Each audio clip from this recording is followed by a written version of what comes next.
வணக்கம், welcome to cinema பெட்டி YouTube channel. Samantha நடித்து ரீசெண்டாக ரிலீஸ் ஆன படம் யசோதா. இந்த படத்தோடைய லாஜிக் மிஸ்டேக்ஸ், கண்டினியூட்டி மிஸ்டேக்ஸ் தான் நாம் இந்த வீடியோவில் பார்க்க போகிறோம். இந்த வீடியோவில் ஸ்பாய்லர்ஸ் இருக்கும். ஸோ படத்தை பார்த்தவங்க இந்த வீடியோவை பாருங்கள். நீங்கள் இந்த படத்தை தேட்டரில் பார்க்க மிஸ் பண்ணியிருந்தீங்க அப்படின்னா அமேசான் ப்ரைமில் அவைலபிளாக இருக்குது, செக் பண்ணி பாருங்கள். இந்த சீனில் ஒருத்தர் சமந்தாவை கூட்டிகிட்டு போகிறதுக்காண்டி வந்திருப்பார். அப்போது பேக் நிறைய பணம் கொடுத்துருப்பாரு. சமந்தா அந்த பேக்கை ஓப்பன் பண்ணி பார்ப்பாங்க. ஃபுல்லாமே பணமாக இருக்கும். அந்த பணத்தில் இருக்கிற சீரியல் நம்பரை கவனிச்சிங்க அப்படின்னா ஒரே நம்பராக தான் எல்லா நோட்டுக்குமே இருக்கும். அதே மாதிரி சமந்தாவுடைய தங்கச்சியான பிருந்தான்னு ஒரு கேரக்டர் இருப்பாங்க.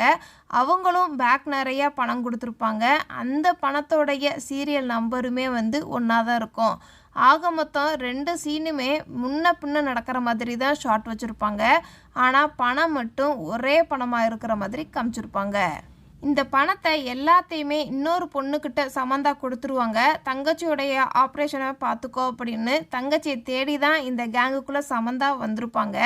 அப்போ தங்கச்சி இங்கே இல்லை அப்படிங்கிறது சமந்தாவுக்கு நல்லாவே தெரியும்.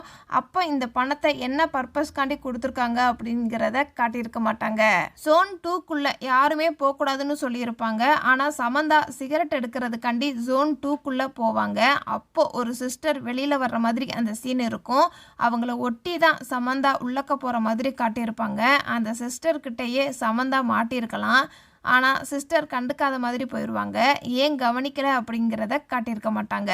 சிசிடிவி கேமராவை செக் பண்ணுறதுக்காண்டி ஒருத்தரை வேலைக்கு வச்சுருப்பாங்க. அவரும் சிசிடிவி கேமரா பார்த்துக்கிட்டே இருப்பார். அந்த சிசிடிவி கேமராவை கவனித்தோம் அப்படின்னா எங்கேயுமே டேட் அண்ட் டைமை மென்ஷன் பண்ணியிருக்க மாட்டாங்க. செக்யூரிட்டியாக இருக்கிறவர் சமந்தாவை ஒரு கம்பியில் கட்டி வச்சுருப்பாரு. அப்போது சமந்தா அந்த கம்பியில் இருந்து எப்படி இந்த கட்டை கலட்டினாங்க அப்படிங்கிறத காட்டியிருப்பாங்க. அதே இது கிளைமேக்ஸில் சேரில் சமந்தாவை கட்டி போட்டிருப்பாரு. ஆனால் அந்த சேர்ல இருந்து சமந்தா தப்பிச்சு வெளியில் வந்துடுவாங்க. எப்படி வந்தாங்க அப்படிங்கிறத காட்டியிருக்க மாட்டாங்க. சமந்தா வரலட்சுமியோடைய கழுத்து பக்கம் ரைட் சைடு தான் கத்தி வச்சு கீறி இருப்பாங்க. ஆனால் வரலட்சுமி லெஃப்ட் சைடு பக்கம் பிளட்டு துடைக்கிற மாதிரி காட்டியிருப்பாங்க. சமந்தாவை இந்த படத்தில் 5-6 மாதம் ஆனால் ப்ரெக்னென்ட் லேடியாக காட்டியிருப்பாங்க. ஆனால் அவங்க பறந்து பறந்து ஃபைட் பண்ணுற மாதிரி காட்டியிருப்பாங்க. சமந்தா வயிற்றுலேயே அடிக்கிற மாதிரிலாம் ஷார்ட் இருக்கும். ஒரு நாய்க்கு பயந்துக்கிட்டு ஓடுற மாதிரிலாம் சீன் வச்சுருப்பாங்க. கிளைமேக்ஸில் தான் வரலட்சுமிக்கு சமந்தா ஏன் நம்ம கேங்குக்குள்ளே சேர்ந்தாங்க அப்படிங்கிறது தெரியும். உடனே சமந்தாவுடைய தங்கச்சியான பிருந்தாவை வரலட்சுமி தேட ஆரம்பிச்சிருவாங்க. பிருந்தானா யார் அப்படின்னு கேட்டு.